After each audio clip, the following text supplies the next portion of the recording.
A fiery bird reborn from the ashes, it's Amaterasu! A dragon of storm, hear its cry and tremble, it's Amatsu! And it's time for a death battle! No, but like, can you imagine? Hello, my fellow hunters all! Let's talk Wild Hearts, because it's really not long until Wild Hearts is upon us. And yes, it is contractually obligated to say Wild Hearts whenever you describe this game. This is a really exciting, well, thing to happen. A proper, polished, well-made, complete competitor to Monster Hunter that has gone pretty much its entire life cycle without one of those. Whether that will actually be the case post-release remains to be seen, but from what I have seen of Wild Hearts and what I have played of it so far, it really is standing on its own two legs, or I guess 4 legs if we go by most of the Kemono.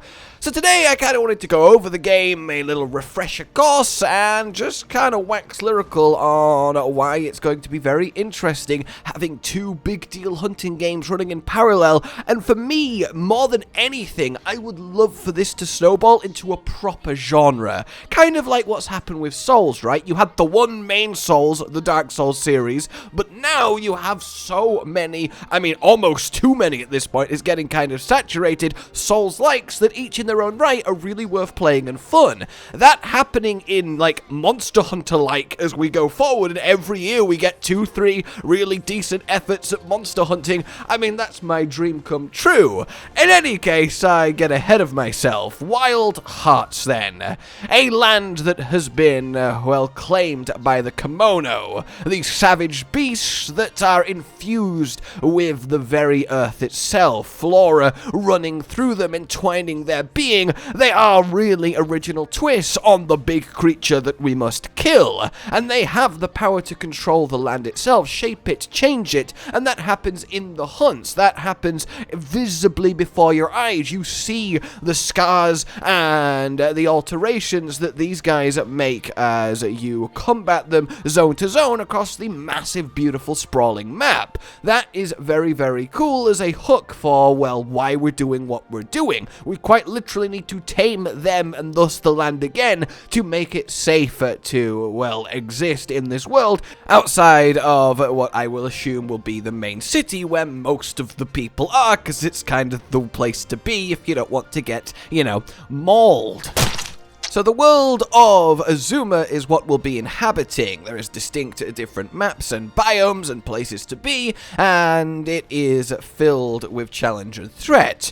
You will have your expected making armor out of what we slay. You have your various types of weapons that you can equip yourself with, from what looks to be a massive greatsword-esque experience, which I am very, very excited for, to the ones we're more familiar with because we had time with them. The bladed umbrella, a very unique aerial option, a classic bit of longsword-esque katana. We've seen what looks to be a big old hammer. We have what looks to be a shuriken dual blades staff kind of hybrid, which is very exciting. We've got bows and of course guns, and it really does seem like there is a good option for everyone when it comes to that. And the actual weapons themselves then are enhanced in how they play and move and fight, which is very decently done. The weight does feel like it's there where you would expect it to be for the most part, and they are enhanced by the Karakuri, the main deal that's going on here, an ancient power slash technology that we are able to wield that no one has wielded for a long time. You can use it to build constructions and structures right in front of you, lickety-split, and then immediately have them go to work in the hunt, either climbing up them, leaping off for an aerial attack, or they themselves becoming the weapon that either happens automatically, or you can interact with it and use it for a while. They really add a lot of dynamicness to the combat, as well as also providing a reason reason for base building, for traversal, putting up little zip lines around the place that stay until they're destroyed that you can use to travel. So everybody's map in Wild Hearts will be kind of set up how they like it, and that will be interesting to explore, assuming we can just pop into other people's world, like the implication is that we can. The Karakuri really is what sets this apart, because having this complete massive arsenal of options to draw from as we think about the monster that we're facing, and each monster will have different Karakuri that uniquely counters it. Something as simple as Big Bull, go into wall, wall stop Big Bull, now we attack Big Bull, and that just flowers as we get to the more complex Kemono. Hell, it even flowers as we get to resource management, letting random Kemono just hover in rivers, collecting fish and resources for you to interact with all of the systems, the crafting, and that goodness. So there really is a lot of layers that are interwoven quite well here, and I like that the main combat hook is also the main base building resource hook. It's just a different branch of it, and therefore you can progress both at the same time in your understanding and use of it. So essentially we have this beautiful world that has now been turned upside down by suddenly mysteriously rampaging Kemono, and we have to A, stop them, B, find out why, and C, put everything right using this ancient Karakuri power, making everything as we want it via its use. And then we go through the hunting cycle that you'd expect with weapons that you would expect. That is solid, and it really is very hopeful when it comes to how this will be, and I do think it perhaps has the chance to change the hunting game landscape forever, and that's really cool. Obviously, you cannot immediately challenge, what, like 16, 17 years of refining, of work, of perfecting a formula.